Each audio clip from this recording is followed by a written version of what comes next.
السلام علیکم دوستو، آج میں ایک اور سبق آموز واقعہ آپ کے لیے لے کے آئی ہوں۔ ٹائٹل ہے اللہ تعالیٰ بندوں کو کب مقرب بناتے ہیں۔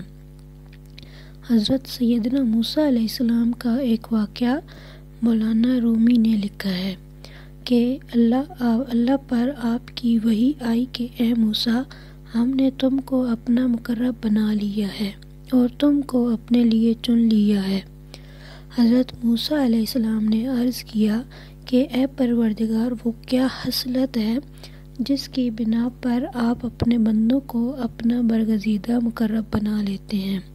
اللہ تعالیٰ کی جانب سے اس کا جواب ارشاد ہوا، مجھے اپنے بندے کی یہ بات اور ادا بہت پسند ہے کہ وہ مجھ سے وہ معاملہ کرے جو ایک چھوٹا بچہ اپنی ماں کے ساتھ اس وقت کرتا ہے جب اس کی ماں اس پر غصہ ہوتی ہے۔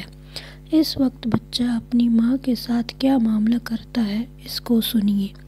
فرمایا کہ جب ماں بچے کو تمانچہ مارتی ہے تو وہ ماں ہی کی طرف دوڑتا ہے اور اسی سے لپٹ کر چلاتا ہے، یعنی یہ بچہ اپنی ماں کے سوا کسی سے مدد طلب نہیں کرتا اور اپنی ماں کو ہی تمام خیر و شر کا سرچشمہ خیال کرتا ہے۔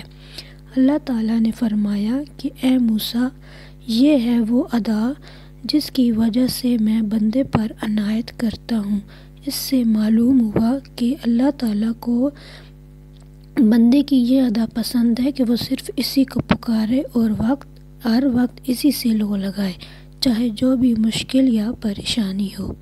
امید ہے آپ کو اس سے سبق حاصل ہوا ہوگا۔ اللہ حافظ۔